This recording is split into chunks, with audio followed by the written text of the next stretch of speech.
Jésus, je vous salue dans le précieux nom de notre Seigneur Jésus-Christ, femme chrétienne engagée du groupe L, et avec vous, toutes les femmes du monde entier et toute personne qui tombera sur cette vidéo. Je suis Célestine, membre du groupe L. Je viens ce matin avec un message d'espoir. Alléluia. Peut-être que depuis longtemps, tu es malade et tu n'arrives pas à retrouver la guérison. Tu te soignes, il n'y a pas d'aboutissement. Tu pries, ta prière n'est pas exaucée parce que tu n'es pas encore guéri. Mais ce matin, je viens te dire que le Seigneur va te localiser comme il a localisé cette femme qui souffrait depuis 18 ans. La Bible dit qu'elle était infirme, elle était courbée depuis 18 ans, mais elle n'était pas ailleurs, elle était dans la maison de Dieu. Elle était toujours dans la présence de Dieu. Et un jour, Jésus est venu dans la synagogue pour enseigner. Et ce jour-là, il a vu cette femme. Nous allons prendre le livre de Luc, le chapitre 13, du verset 10 au verset 13.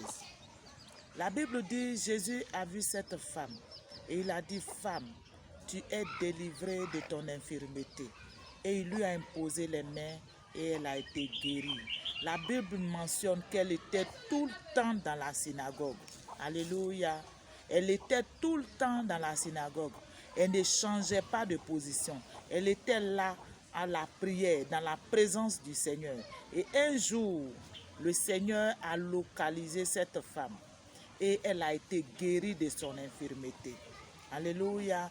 En allant un peu devant dans le verset, jusqu'au verset 17, il y avait des chefs de la synagogue. Le chef de la synagogue qui disait, pourquoi Jésus a fait cette guérison le jour du sabbat? Et Jésus dit, est-ce qu'eux, ils n'allaient pas donner à boire à leur brebis le jour du sabbat? Et cette fille qui est une fille d'Abraham, pourquoi ne pas la guérir le jour du sabbat? Je viens te dire que ce n'est pas parce qu'elle est une fille d'Abraham qu'elle a été guérie. Parce que Jésus ne passait pas dans toutes les maisons pour guérir les filles et les fils d'Abraham, mais seulement ceux qui étaient dans sa présence.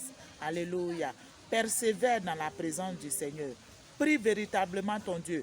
Attache-toi à Dieu, car Dieu délibère seul. Il agit seul, sans l'avis de quelqu'un.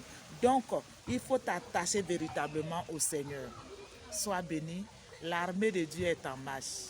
Tu dois en faire partie, parce que moi, j'en fais partie déjà. Persévère véritablement. Sois béni. Bonne journée. Amen.